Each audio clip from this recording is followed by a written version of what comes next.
Bismillah ar-Rahman ar-Rahim. Honorable speakers, distinguished guests, ladies and gentlemen. The subjugation of Kashmiri Muslims had been going on for the last 7 decades through military means.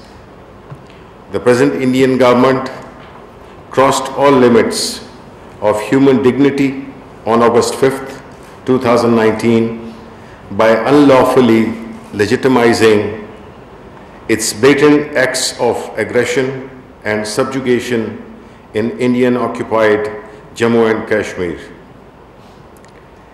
As if the 70+ years of oppression and suppression were not enough, Narendra Modi-led Indian government has outperformed all its predecessors' governments in tackling the Kashmir issue.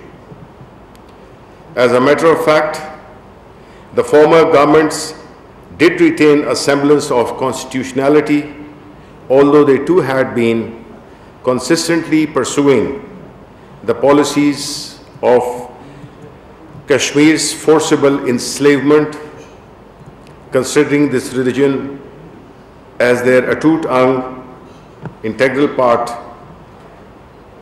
Actually, this atut philosophy of the state of India is the mother of all ills and evils.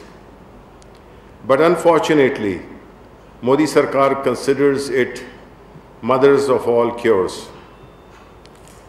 However, Modi Sarkar has surpassed all the Delhi governments of the bygone days by abrogating Articles 370 and 35A of the Indian Constitution that conferred special status on occupied Kashmir, besides pledging not to change the demographic status of this territory. It may be noted that the aforesaid articles incorporation in the Indian Constitution immediately after the Pak-India subcontinent independence 1947 did create the impression in the foreign capitals that India was not trampling its former Premier Jawaharlal Nehru's solemn pledge made at international forums.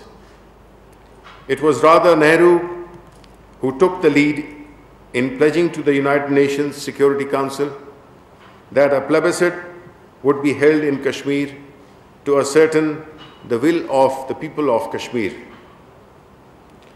The conferment of special status on Kashmir under Article 370 was in fact in line with this solemn pledge, as well as in line with the Security Council resolutions accepting the right of self-determination of the people inhabiting the Kashmir.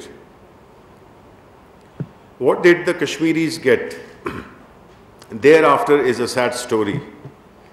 Instead of giving them the right of choice, their bodies were pierced with bullets.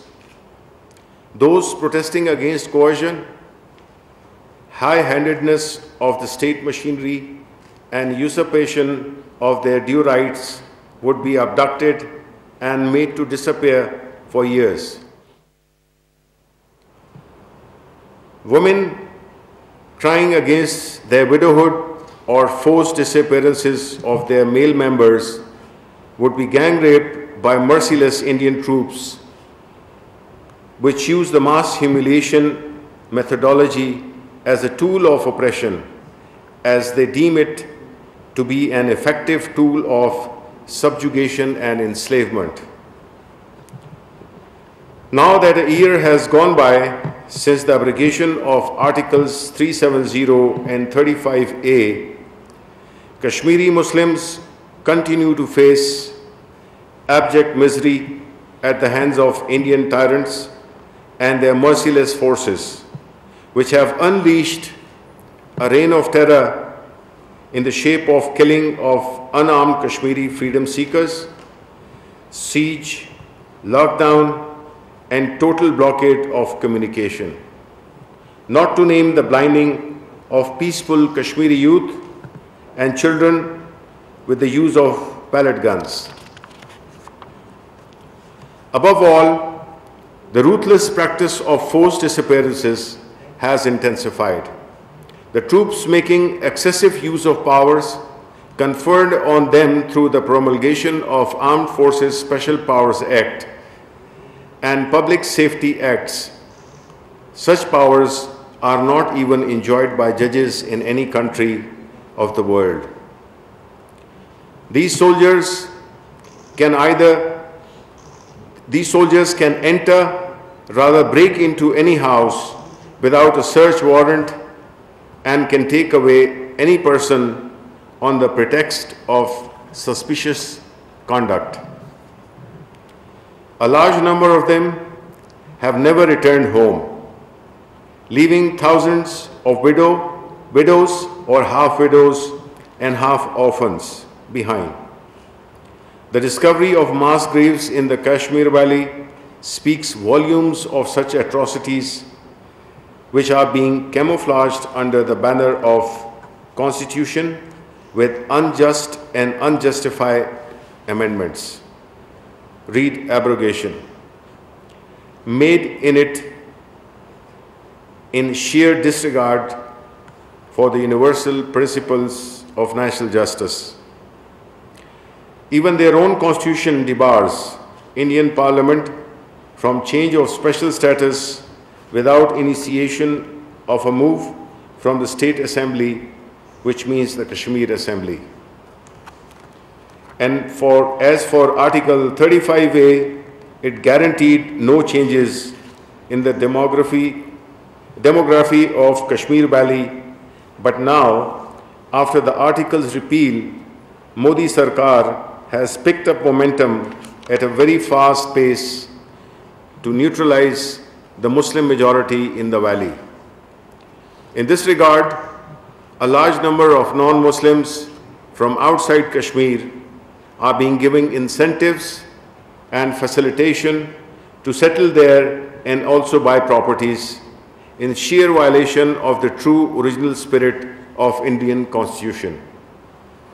All this is happening under the aegis of democratically elected government that claims to be a torchbearer of democracy, simultaneously bragging time and again that India is the biggest or one of the biggest democracy of the world. Is this Indian version of democracy all about invading and enslaving a small, peaceful fraternity of Kashmiri Muslims? Maybe the international community cannot provide a reply to this question. But let me assure you that under the leadership of Prime Minister Imran Khan, we have dedicated all our efforts to project the issue of Kashmir at all international fora. We shall continue to do so, and we shall continue to lend our moral and ethical support to the Kashmiri brethren in their just struggle for the right to self-determination. Thank you, ladies and gentlemen.